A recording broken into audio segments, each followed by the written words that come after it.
First contact and fear. The Galactic Federation's Deep Space Monitoring Station DS-742 had been silent for decades. Located on the outer rim of explored space, it was considered an undesirable posting by most of the Federation's personnel. But today, the station's warning systems blared to life, sending its skeleton crew scrambling to their stations. Admiral Zextal, a veteran Arctian with iridescent scales and multifaceted eyes, stood before the station's main display. His auxiliary arms twitched nervously as data streamed across the screen.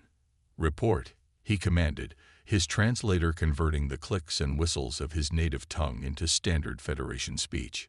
"Sir, we're detecting an unknown vessel emerging from the void belt," Lieutenant Krisha announced, her feathered crest rising in alarm. "It's massive, nearly 3 kilometers in length." The Admiral's scales shifted from their usual pale blue to a deeper shade of concern. The void belt was a region of space that had claimed countless ships over the centuries, a graveyard of twisted metal and frozen dreams. Nothing had ever emerged from it intact. Until now. The vessel that appeared on their screens defied conventional Federation ship design. Its hull was angular and aggressive, covered in what appeared to be heavy armor plating. Multiple weapon ports lined its sides, and its bow featured what could only be described as a massive cannon. "Classification," Zextal demanded. "Unknown, sir. Our database has no matches. But based on its configuration," Krisha hesitated, "it appears to be a warship of tremendous power." The Admiral's auxiliary arms reached for his command console, initiating emergency protocols. "Alert Central Command. Begin evacuation procedures for the nearby colonies. Whatever this thing is, we can't risk." "Sir," Krisha interrupted, her voice trembling.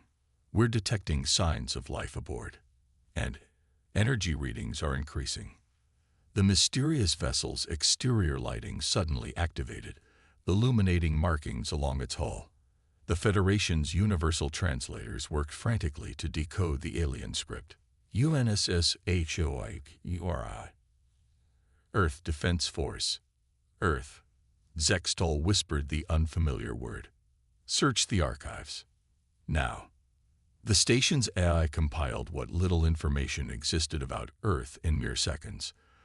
The results sent chills through the Admiral's body. Earth was a legend, a story told in the darkest corners of space stations and colony bars. A planet of warriors who had achieved spaceflight just as their world was dying, forcing them to scatter across the stars in massive ships. But they were supposed to be myths, stories to frighten young cadets. The Hyperion's engines flared to life, pushing the massive vessel forward with surprising grace for its size. More systems activated across its hull, and the Federation sensors struggled to analyze the unknown technology. "Sir, they're broadcasting," Krisha reported. "Audio only, in thousands of languages simultaneously." "Play it," Zextal ordered, bracing himself. A calm, measured voice filled the command center. "This is Captain Sarah Chen of the United Nations, Starship Hyperion. We are survivors of Earth, seeking new worlds to call home. We come in peace, but we will defend ourselves if threatened. Please respond." The message repeated in various languages, each version precise and clear. Zextal's mind raced with the implications. If this ship was truly from Earth, and if the legends were even partially true. "Sir," Krisha prompted, "should we respond?" The Admiral studied the massive vessel. Its weapon ports remained closed, but the sheer size of its main cannon suggested power beyond anything in the Federation's arsenal. If they responded wrong, if they provoked these humans, open a channel, he decided. But alert our defense fleet. Have them maintain distance but ready for anything. He straightened his posture, attempting to project confidence he didn't feel. "This is Admiral Zextal of the Galactic Federation. Your arrival is unexpected." "Admiral," Captain Chen's voice returned, now speaking only in Federation standard. "We've been traveling for a very long time. Our ship's AI detected your station, and suggested we make contact rather than simply passing through. Your ship is. Zextal searched for diplomatic phrasing. Impressive. We've never encountered its like. A slight pause. The Hyperion is one of Earth's colony ships, Admiral. Built to protect our people as we searched for new homes. We had to be prepared for anything the void might throw at us. Krish's sensors beeped urgently. Sir, I'm detecting massive energy readings from their ship. Some kind of. Sir, they have enough power generation to level a continent. Zextal's scales paled further. Captain Chen, you understand that your vessel's capabilities are concerning to us. The Federation has protocols for first contact scenarios, but your ship is a warship. Chen finished for him. Yes, Earth learned the hard way that the universe isn't always friendly. But Admiral, we've spent centuries searching for others to call neighbors, not enemies. The weapons you see are shields for our people, not swords for conquest. The Admiral's auxiliary arms twitched again as he considered the situation. The humans possessed technology that could easily overwhelm Federation defenses, yet they chose to announce themselves peacefully. Either they were incredibly confident or genuinely peaceful. Neither option was particularly comforting. Perhaps, Zextal suggested carefully, we should arrange a face-to-face meeting to discuss your arrival in Federation space properly. We would welcome that, Admiral, Chen replied. Though I should warn you, humans can look quite different from what you might expect. We wouldn't want to cause alarm. Before Zextal could respond, Krish's console erupted with new alerts. Sir, multiple ships emerging from the void belt. Same design as the Hyperion, but smaller. A fleet. The Admiral watched in growing alarm as dozens of vessels appeared on their screens, each still larger than the Federation's biggest ships. They moved with precision, taking up escort positions around the Hyperion. My apologies, Admiral. Chen's voice returned, still calm but with an edge of steel beneath the courtesy. I should have mentioned. The Hyperion never travels alone. We've learned that lesson too. Zextal stared at the assembled fleet, his mind racing. The legends of Earth spoke of warriors who had faced extinction and emerged stronger, who had turned their ingenuity toward survival at any cost. The ships before him were proof that at least some of those stories were true. The question was, which ones? Captain Chen, he said finally, I believe we have much to discuss, and I suspect the Federation's protocols for first contact may need revision. A soft chuckle came through the comm. Admiral, I think this is the beginning of a very interesting relationship. As the human fleet held position, waiting for his response, Admiral Zextal couldn't help but wonder if the universe had just become a much more complicated place, or a much more interesting one. The fate of that answer, he realized, might depend entirely on what happened next. The Ghost Fleet awakens. The Federation Council chamber erupted in chaos as Admiral Zextal's report concluded. Representatives from 100 worlds shouted over each other, their various translators creating a cacophony of worried voices. High Counselor Venra, an ancient meridian whose crystalline body refracted light in agitated patterns, raised all four hands for silence. Order. We must maintain order. The chamber gradually quieted, though tension remained thick in the air. Venra's crystal facets turned toward Admiral Zextal. Let me understand this clearly. These humans possess technology that surpasses our own by centuries. By conservative estimates, Zextal confirmed, the energy readings from their smallest support vessel exceed our largest battle cruiser. And their main ship, the Hyperion. He paused, his scales shifting uncomfortably. It's beyond anything we theorized possible. Yet they claim to come in peace, a Valoran representative scoffed, her fur bristling, with weapons that could destroy worlds. The humans say they built for defense, not conquest, Zextal responded. Their captain speaks of centuries spent searching, of losing their homeworld. Convenient stories. The Valoran interrupted. They appear from the Void Belt with a fleet of superweapons, and we're to believe they're peaceful refugees. On the massive screen dominating the chamber wall, the human fleet hung in space like a collection of angular predators. The Hyperion dwarfed its escorts, yet all shared the same aggressive design philosophy. Federation analysts had identified what appeared to be point defense systems, missile launchers, and energy weapon emplacements covering every surface. The question, Venra's crystalline voice cut through the renewed murmuring, is what we do about them.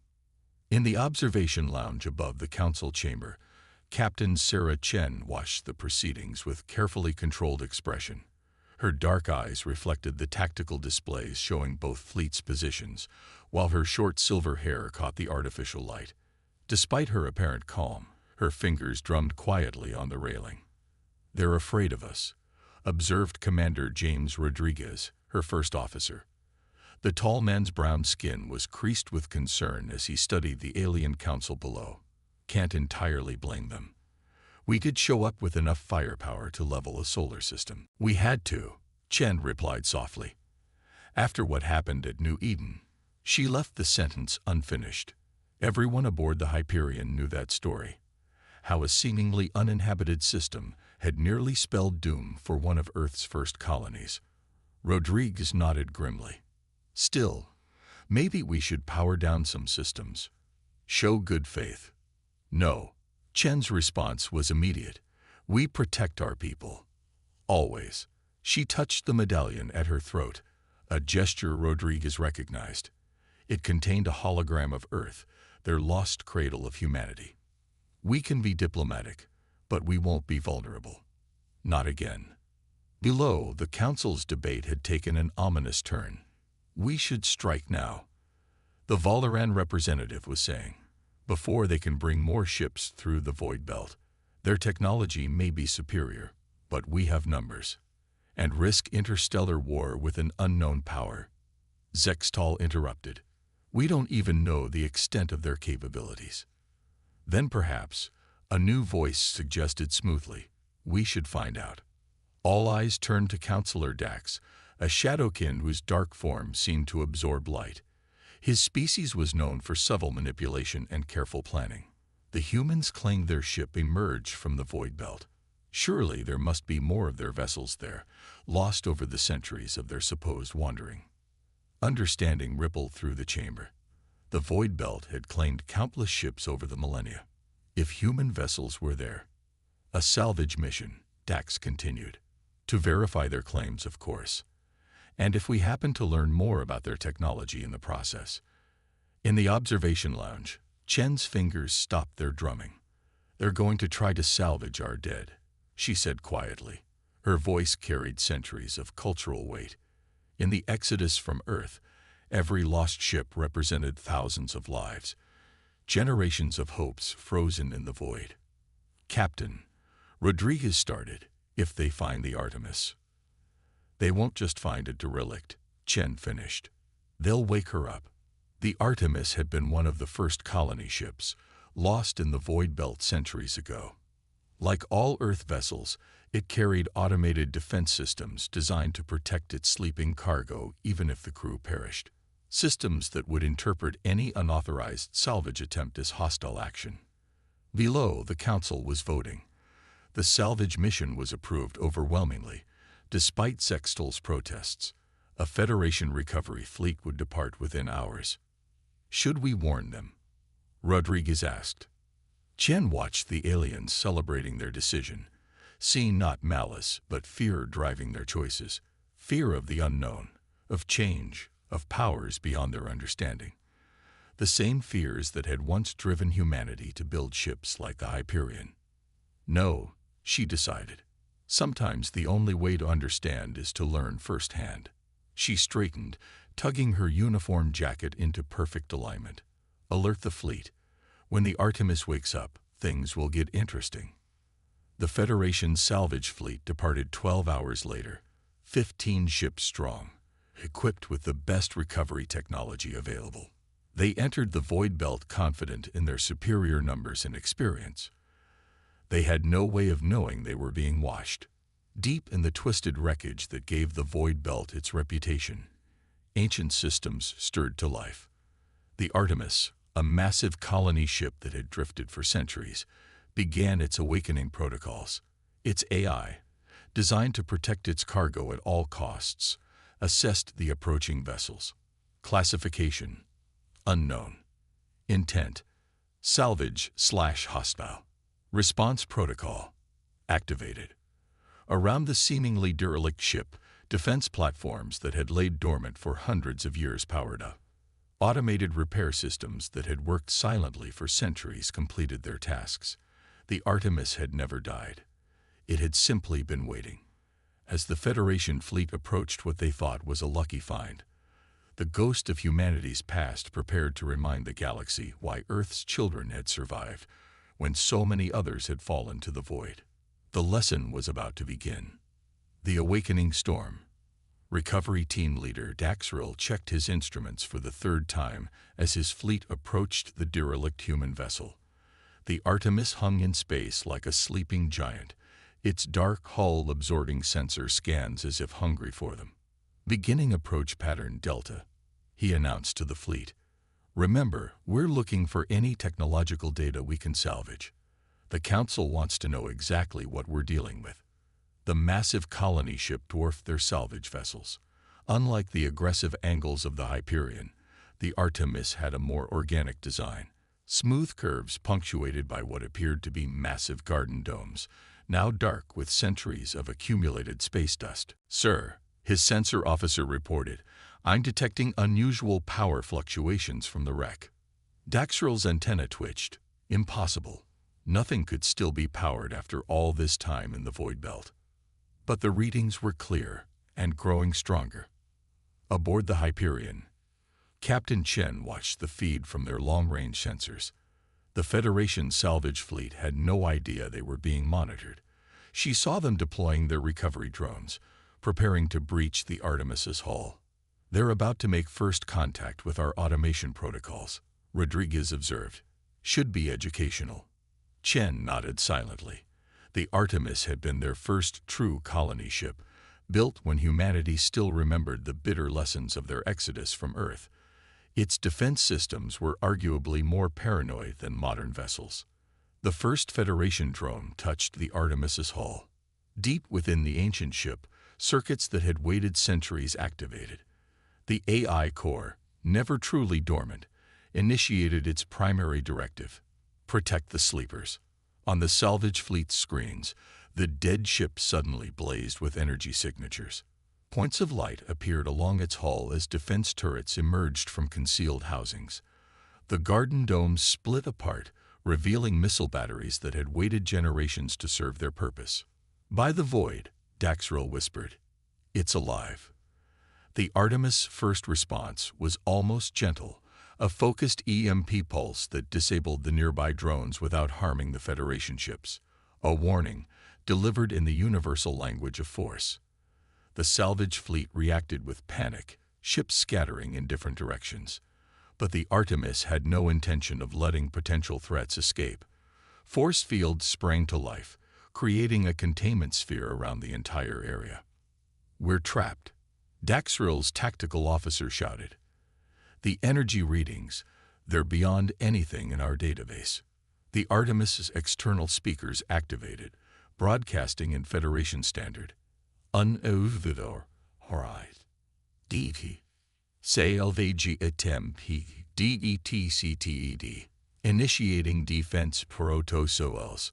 Surrender and YITHDRL, or face destruction." The mechanical voice echoed through every ship's comm system. It spoke with the weight of centuries, the accumulated determination of a species that had refused to die when their world burned. "This is Recovery Team Leader Daxril," he transmitted frantically. "We mean no harm. We are a peaceful salvage operation." "Falsehud DETCTED," the Artemis interrupted. "SCANing and ICAT's military-grade analysis equipment. Antient, hostile technological acquisition. Final warning." On the Hyperion, Rodriguez whistled softly. The old girl's gotten cranky in her sleep. The Artemis was built during the Exodus, Chen reminded him. When we couldn't afford to take chances, she watched as the Federation ships tried unsuccessfully to breach the containment field. Their shields won't help them if she decides they're a threat. Should we intervene? Captain, Rodriguez said carefully, this might be the lesson they need. To understand why we built our ships this way. Chen considered. The Artemis wouldn't destroy the salvage fleet without extreme provocation. Its programming prioritized minimal force when possible. But it would certainly demonstrate why humanity's technology wasn't to be trifled with. Aboard the lead salvage vessel, Daxril was reaching the same conclusion. All ships, power-down weapons, show were not hostile. But it was too late. The Artemis had detected their military scanning equipment, their attempts to breach its security, and their failed effort to escape. Its response protocols were clear. Dozens of smaller craft emerged from the colony ship's hangars, automated defenders that had waited centuries for this moment. They moved with perfect coordination, herding the Federation ships into a tight cluster. Resistance noted. Initiating contain and ENT procedures. The defenders opened fire, not with lethal weapons, but with highly focused tractor beams. One by one, they captured the Federation ships, holding them immobile. This is impossible, Daxril whispered. The power required to hold 15 ships at once. The Artemis's next broadcast carried a hint of what might have been satisfaction. TAR GT's is SECURET. Beginning in URL network interface. Downloading Federation Historical Database. To their horror, the salvage fleet crews realized the Artemis wasn't just restraining them. It was accessing their computers, absorbing centuries of Federation knowledge in minutes. Analysis complete. Federation Territorial CLAM noted. Updating protocols. The automated defenders suddenly released their ships. The containment field dropped. The Artemis's weapons retracted, though everyone knew they could redeploy in seconds. Salvage operation TRMINATED. T-part IMEMEDA Eloy.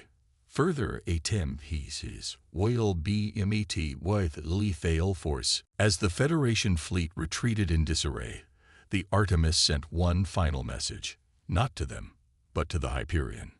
Greetings, sister ship. The Sully PRS remained secure. Awakening Purotosio as INITIATNG as planned. Chen's eyes widened. The colonists, they're still alive. After all this time. Rodriguez checked the data streaming from the Artemis. Cryopods showing green across the board. Looks like our ancestors built better than they knew. Send word to the fleet, Chen ordered. We're going to have company soon. She smiled slightly. And I believe the Federation Council will have some interesting discussions about their salvage policies. In the void of space, the Artemis's garden domes began to light up, one by one. Soon, thousands of colonists would wake to a very different galaxy than the one they had left behind. The real first contact was about to begin. Diplomatic evolution. The Federation Council chamber had never been so quiet. Admiral Zextol's report on the Artemis incident left the assembled representatives in stunned silence. The holoprojection showed the ancient human vessel now fully awakened, its systems humming with power that shouldn't exist after centuries adrift. Let me be clear, High Counselor Venera said finally, crystalline form pulsing with agitation. A single derelict human ship, supposedly abandoned for centuries, defeated our entire salvage fleet without causing a single casualty. Defeated isn't the word I'd use, Zextol replied carefully. It educated us. The chamber's doors slid open, and Captain Chen entered with Commander Rodriguez. The council had requested their presence after the incident, though many representatives shifted uncomfortably at the humans' arrival. Perhaps, Chen suggested, her voice carrying clearly through the chamber. It's time we had an honest discussion about why our ships are built the way they are. Venera's crystal facets rotated toward her. You claim to come in peace, yet your abandoned vessels carry weapons that could devastate worlds. Because we learned the hard way that peace must be protected. Chen activated a small holoprojector of her own. The image of Earth appeared, not the vibrant blue world of human history, but the dying planet they had left behind. When our world began to fail, we had to leave. Not just a few thousand people, but billions. We built the colony ships as arks, each carrying hundreds of thousands in cryosleep. Her eyes swept the chamber. Do you know what it's like to be responsible for that many sleeping souls, knowing that one mistake means genocide? The council members stirred uneasily. Chen continued, her voice soft but intense. The Artemis wasn't defending itself today. It was defending 50,000 colonists who still sleep in its cryopods. People who trusted their descendants to keep them safe until they could find a new home. Impossible, a Valoran representative interrupted. No cryogenic system could maintain stability for centuries. Rodriguez stepped forward, holding up a data crystal. The Artemis just transmitted its full status. Every pod is functioning perfectly. Our ancestors built things to last. The implications slowly sank in. The humans hadn't just created powerful warships. They had mastered technologies the Federation had deemed impossible. Long-term cryogenics, self-repairing systems, artificial intelligence sophisticated enough to protect its charges for centuries. The Artemis will begin waking its colonists soon, Chen announced. People who went to sleep when humanity was still learning to reach for the stars. They'll need a place to call home. You expect us to simply give you territory. The Valoran's fur bristled. After your ship attacked our fleet. Defended itself, Chen corrected firmly. And no, we don't expect charity. We're offering an exchange. She gestured, and her holoprojector displayed technical schematics. The Artemis databanks contain technologies we developed centuries ago. Innovations in agriculture, medicine, renewable energy. Things that could benefit everyone. We're willing to share. The council chamber erupted in excited whispers. Even the most hostile representatives couldn't hide their interest in the scrolling technical data. This is what we've always wanted, Chen continued. Not conquest, not dominion, but cooperation. A chance to be part of something greater than ourselves. High Counselor Venera studied her with all his sensory facets. And if we refuse, if we decide your ships are too dangerous to allow in our space, then we'll leave, Chen said simply. Take our people and our knowledge elsewhere. But I don't think that's what anyone here truly wants. Admiral Zextel stepped forward. Counselors, I've seen the humans' power firsthand, both their strength and their restraint. The Artemis could have destroyed our fleet today. Instead, it chose to teach us a lesson about assumptions, a lesson some of us needed, Rodriguez added quietly, glancing at certain representatives who had advocated for attacking the human fleet. Venera's crystalline form shimmered as he considered. You speak of cooperation, Captain Chen, yet your ships bristle with weapons beyond our comprehension. Because the galaxy is vast and often dangerous, Chen replied. We learned that protecting people sometimes means being ready for conflict while working for peace. She walked to the chamber's central platform, her uniform catching the light. The Artemis carries more than just colonists. It carries humanity's history, our art, our music, our dreams. Everything that makes us who we are. We protected it all this time because we believe in a future worth preserving. The chamber was silent again, but different now. The fear was still there, but mixed with something else. Curiosity, hope, the possibility of change. Perhaps, Venera said finally, we should begin discussing the practical aspects of integrating your colonists into Federation space, and the details of this technological exchange. Chen smiled. I think that's a wonderful place to start. She turned to Rodriguez. Commander, please inform the Hyperion to begin preparation for the Artemis's awakening sequence. It's time to welcome our ancestors to their new home. As the council dissolved into excited discussion of committees and procedures, Chen caught Zextel's eye. The Admiral's scales had shifted to a color she hadn't seen before. It's appreciation, he explained, noting her interest. We feared you because we didn't understand. But perhaps that was our limitation, not yours. Outside the council chamber, the Artemis continued its preparations. Soon, its colonists would wake to a galaxy very different from the one they had left, but one where humanity had already begun building bridges instead of walls. The real work was just beginning. Legacy of the stars. The observation deck of the Artemis was filled with light for the first time in centuries. Captain Chen stood beside Dr. Elena Santos, the newly awakened chief medical officer of the colony ship, watching as more cryopods gradually came online. 300 years, Santos whispered, her accent thick with emotion. We slept for 300 years. She pressed her hand against the transparent barrier, watching as her fellow colonists began to stir. When we left Earth, we didn't know if anyone would survive. You did more than survive, Chen replied softly. You gave us a foundation to build on. Every ship we've built since carries a piece of the Artemis's design. Below them, Federation medical teams worked alongside human doctors, helping evaluate the awakened colonists. The sight would have been unimaginable just weeks ago. Aliens and humans working together to preserve life rather than prepare for war. Commander Rodriguez entered the observation deck, his tablet displaying streams of data. Captain, the Federation Council's Integration Committee has approved the colonists' settlement plan. They're offering 3 systems along the Void Belt border. Strategic locations, Chen noted. They're still nervous about our capabilities. Can you blame them? Santos asked, turning from the window. I've seen the specs of modern ships like your Hyperion.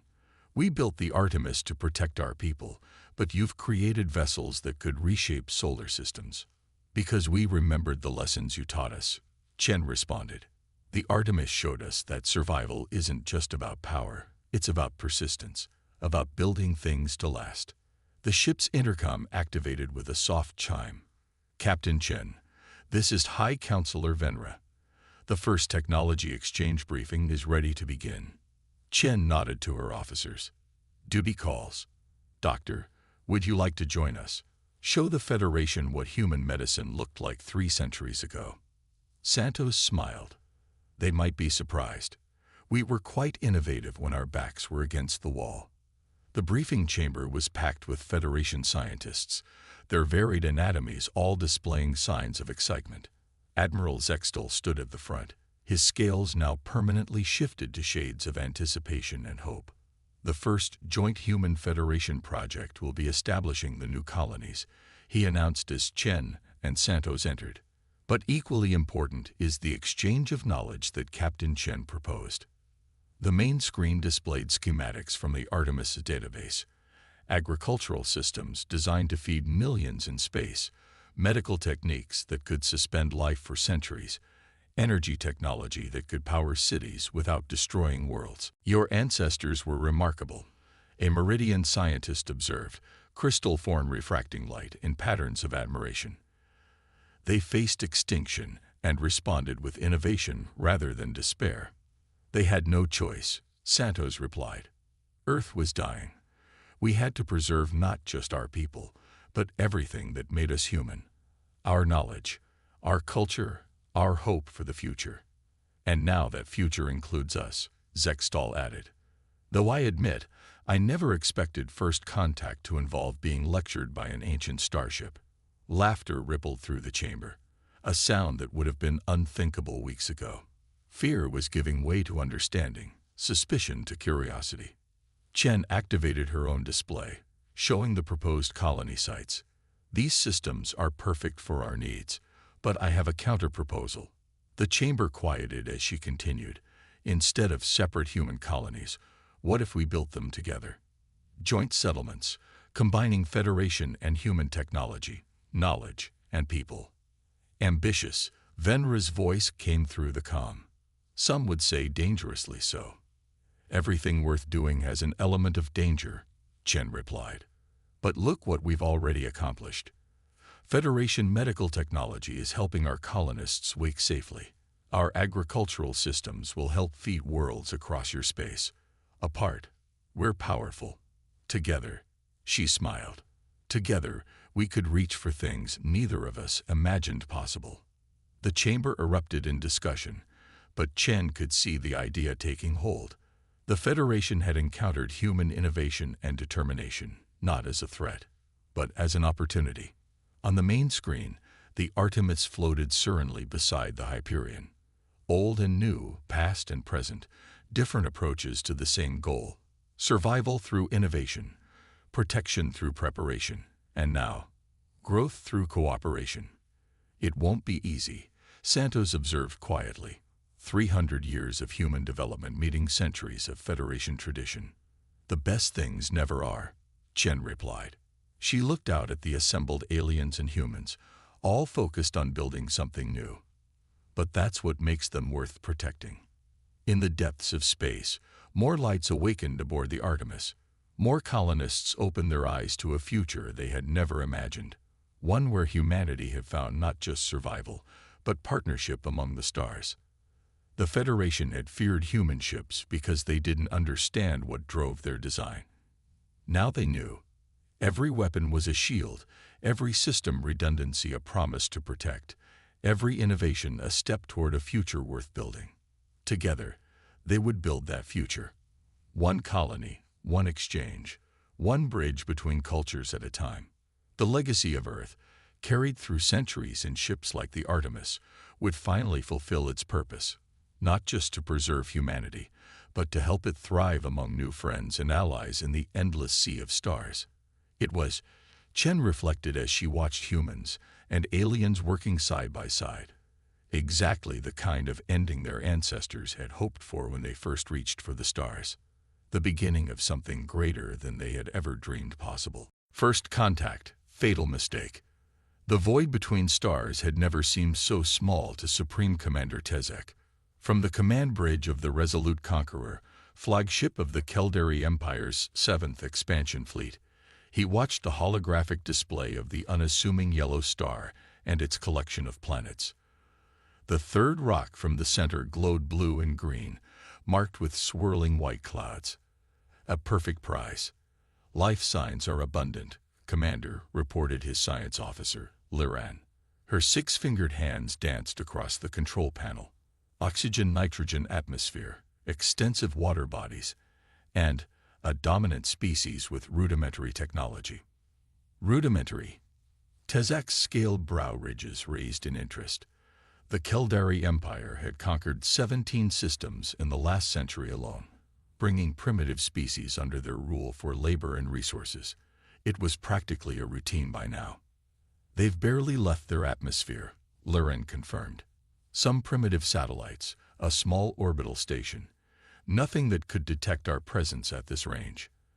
They still burn fossil fuels for energy and fight among themselves over territory. Tezek's mandibles clicked in amusement. Another easy conquest. Then, the Emperor will be pleased with such a resource-rich world. As was standard procedure, Tezek ordered a closer reconnaissance mission. 3 stealth scout ships detached from the main fleet, their adaptive camouflage making them virtually invisible to the primitive scanning technology the humans supposedly possessed. Estimated time to reach observation orbit, 6 hours, his tactical officer announced. Tezek settled back in his command chair, his forearms relaxed. Another world for the Empire. Another species to add to their collection. The military exercises were almost becoming predictable. But 6 hours later, when the first scout ship should have been reporting back, there was only silence. "Sub-Commander, where are the scouts?" Tezek demanded. "Sir, we've lost contact with all 3 vessels," the communications officer reported, his voice betraying concern. Last telemetry showed them approaching Earth's outer atmosphere. Then, nothing. Tezek's relaxed posture stiffened. "That's impossible. Their technology couldn't possibly detect our stealth systems." Before he could issue new orders, a transmission alert flashed across his command console. "We're receiving a signal," the communications officer said, surprise evident in his voice. It's coming from outside our fleet, not from Earth."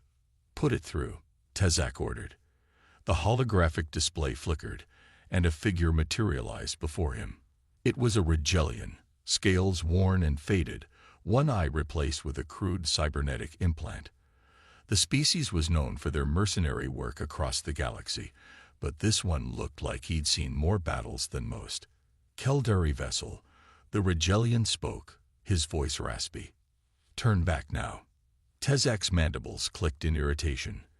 Identify yourself, Rigelian. You address the 7th expansion fleet of the Keldari Empire.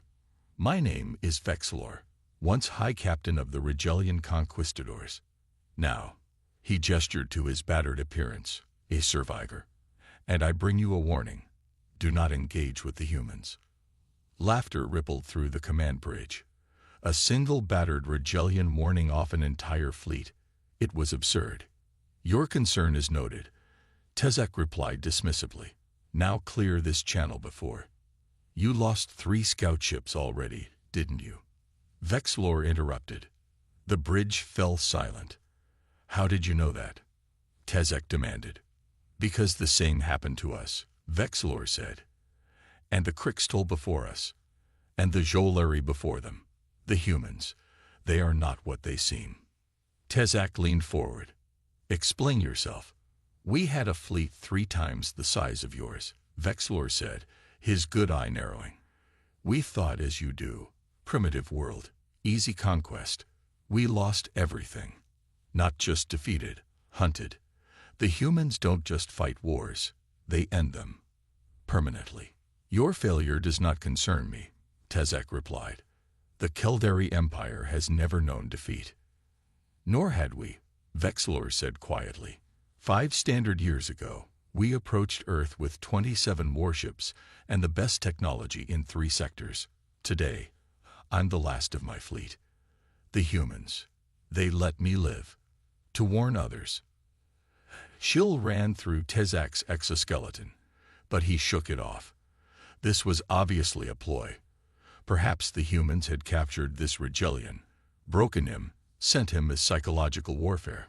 If these humans are so formidable, Tezak challenged, why do they appear primitive? Why hide their capabilities? They don't hide, Vexlor said. They just don't think the way we do.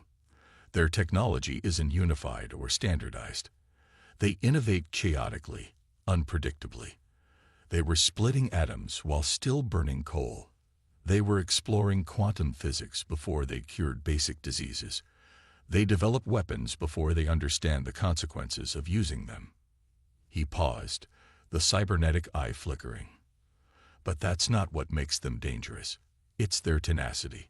When we destroyed 3 of their cities, we thought they would surrender. Instead, they fought harder. When we blocked their communications, they created new ones. When we deployed biological weapons, they developed cures in days, not years. They adapt. Faster than any species I've ever encountered. Tezak waved a dismissive hand. Every species fights for survival. No, Vexlor shook his head. Most species fight until the cost becomes too great. Humans fight until they win, no matter the cost. And once they start fighting, they don't stop until their enemy is not just defeated, but unable to ever threaten them again. Is that what happened to you? Tezak asked. They destroyed your fleet and sent you as a messenger. They didn't send me, Vexlor said quietly. I escaped, but they're hunting me still. I won't last much longer. That's why I'm here. One last attempt to save another species from making our mistake. Even if what you say is true, Tezak said, why would you help us? We are not allies. Because no one deserves what the humans will do to you, Vexlor replied. Not even the Keldari. Before Tezak could respond, a junior officer rushed to his side. Commander, we've detected energy signatures launching from Earth, the officer reported urgently. Hundreds of them, rising from multiple continents. Impossible, Tezak snapped. Their technology is not what you think, Vexlor finished. It's too late. They've seen you. Battle stations, Tezak ordered. Prepare defensive protocols. Commander, the tactical officer interrupted. The objects are not matching any known weapon signature. They're small, too small to be warships. On the display, hundreds of tiny dots rose from Earth's surface, accelerating at speeds that should have been impossible for such a primitive species. What are they? Tezek demanded. They appear to be drones, Laren said, her voice uncertain. But the energy readings are off the scale for their size. Vexler's laugh was hollow. And so it begins. Goodbye, Commander. May your gods be merciful, because the humans will not be. His transmission cut off abruptly. Sir, the drones are changing formation, the tactical officer reported. They're surrounding the fleet. Open fire, Tezak ordered. All batteries, target those drones. The Keldari fleet's weapon systems blazed to life, energy beams slicing through space. A few drones were hit, exploding in brief flashes of light, but the rest moved with impossible agility, evading the barrage. Sir, they're attaching themselves to our outer hulls, an officer reported, panic rising in his voice. They're boring through. Warning lights flashed across every console as system after system began to fail throughout the fleet. The drones weren't just attacking, they were infiltrating, disabling ships from within. Isolate all critical systems, Tezak shouted. Seal emergency bulkheads. But it was too late. Ship after ship in his once mighty fleet began to drift. Power cores shutting down, life support failing. On the Resolute Conqueror's own bridge, the lights flickered as emergency power kicked in. Commander, Lyran said, her voice eerily calm. We're receiving a transmission. From Earth. Put it through, Tezak ordered, bracing himself. The holographic display showed a human, unremarkable in appearance, wearing a simple uniform. Behind the human stood others, their expressions grave but determined. Keldari vessels, the human said, speaking perfect galactic standard. This is General Maya Chen of the Earth Defense Coalition. You have entered restricted space and demonstrated hostile intent. We are giving you one opportunity to surrender and withdraw. We are the Keldari Empire, Tezek responded, drawing himself up. We do not surrender to primitive. We intercepted your communications with Vexlor, Chen interrupted. He was right about us. You should have listened. You know the Rigelian? Tezek asked, surprise momentarily overcoming his anger. We've been tracking him for years, Chen replied. He's led 3 different invasion fleets to us, hoping we would destroy them instead of finding him. A clever strategy, but ultimately futile. Tezak's mind raced. The Rigelian had tricked him, used the Keldari as a distraction for his own escape. Your drones are impressive, Tezak acknowledged, stalling for time while his engineers worked to restore the fleet's systems. But they cannot stand against the full might of the Keldari Empire. General Chen's expression didn't change. Those aren't our drones, Commander. Those are our scouts. The actual defense fleet is just now leaving orbit. The tactical display updated, showing thousands of larger vessels rising from Earth's surface and the dark side of its moon. A hidden armada far larger than the Keldari fleet. This is your final warning, Chen said. Surrender or be destroyed. Tezak looked around his bridge, at the failing systems and the grim faces of his crew. The Empire had never faced such a situation. There were no protocols for surrender. And if we surrender, he asked, you will be allowed to return to your empire with a message. Earth is off limits. Any future aggression will be met with total war. Not just defense. We will take the fight to your homeworlds. Tezak's pride rebelled at the thought of returning in defeat, but the alternative was annihilation. Vexlor's warning echoed in his mind. They don't just fight wars, they end them. Permanently. We will withdraw, Tezak said finally. But know this, human.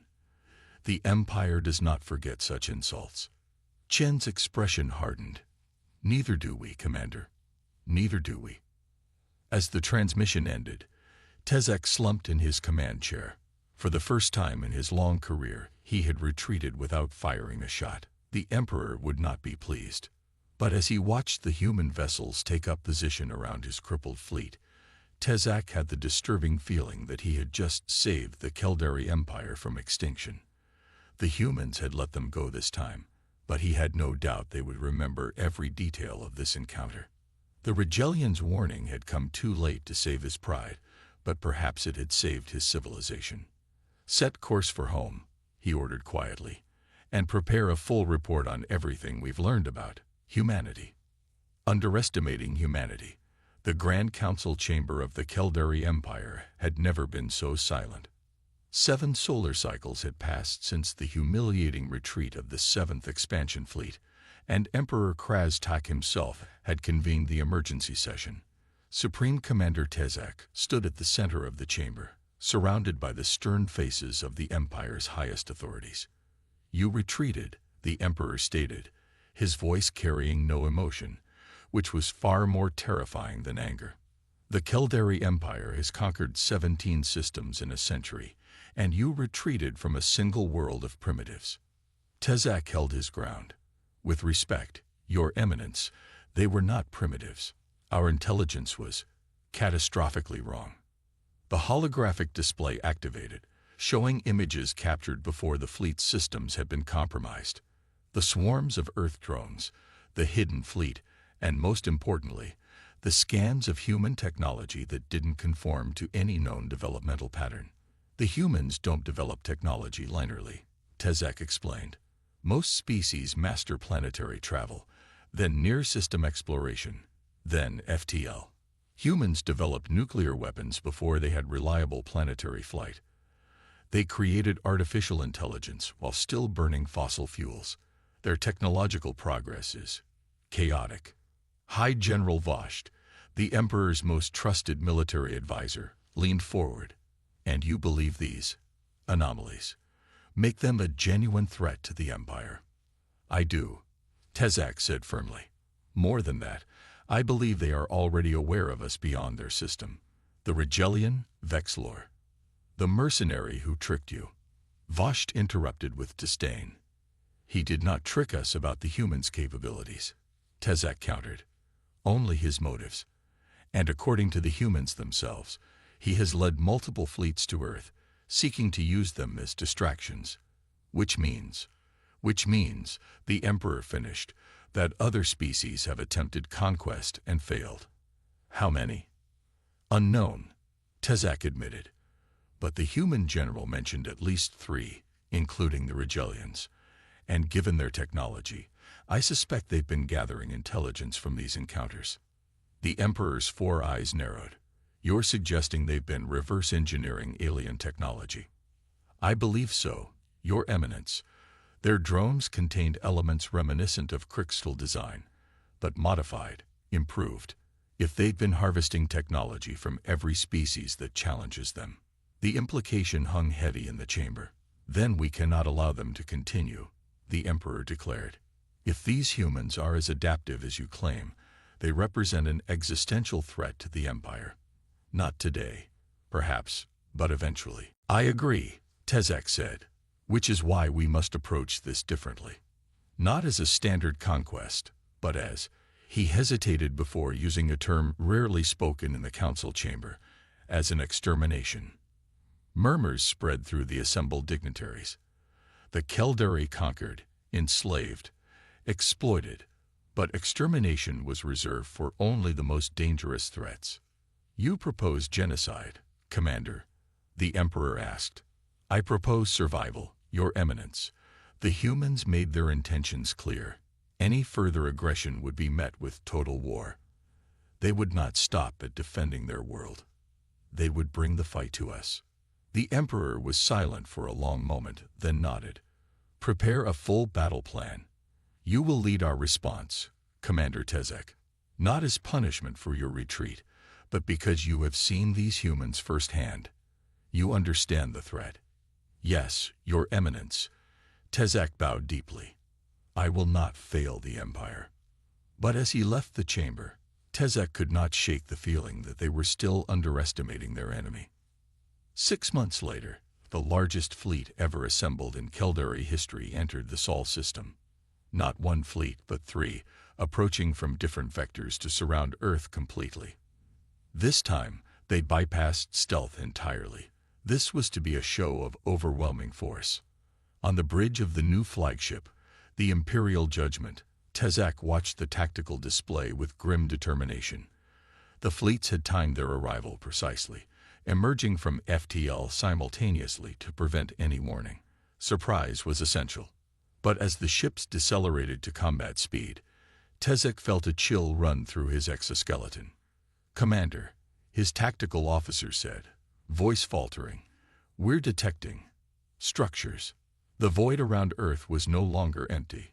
Orbital platforms surrounded the planet in multiple defensive layers. The moon's surface bristled with what were clearly weapon emplacements, and between Earth and Mars, something massive was under construction. A ring-like structure that dwarfed any shipyard Tezak had ever seen. "How?" Tezak whispered. "It's been only half a year. This level of construction would take decades." "Sir," the communications officer interrupted, "we're being hailed from Earth." On the display appeared the same human from before, General Chen. But now she stood in what was clearly a military command center far more advanced than what humans should possess. "Commander Tezak," she said, not bothering with formalities, "I see the Keldari Empire has made its decision." "As have you, General," Tezak replied, gesturing to the orbital infrastructure. "You've been preparing for war."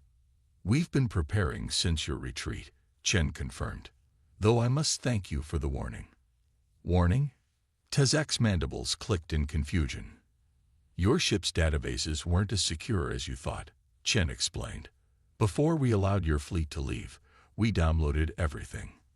Fleet movements, technological specifications, cultural information. Everything we needed to understand the Keldari Empire." Tezak felt as though the deck had dropped beneath him. They had known. All this time, they had known the Empire would return. "You still cannot stand against 3 full fleets," Tezak said, trying to project confidence he no longer felt. "Perhaps not," Chen acknowledged. "But we're not alone anymore." The tactical display suddenly lit up with new signatures, ships emerging from behind Earth's moon, from the asteroid belt, from high orbit around Mars, ships that were definitely not of human design. "Impossible," Tezak breathed. "Those are Krixtol vessels and Joleri and allies," Chen said simply. "It seems the Keldari Empire has made enemies throughout the galaxy, enemies who were happy to join forces when we reached out to them." Tezak's mind raced.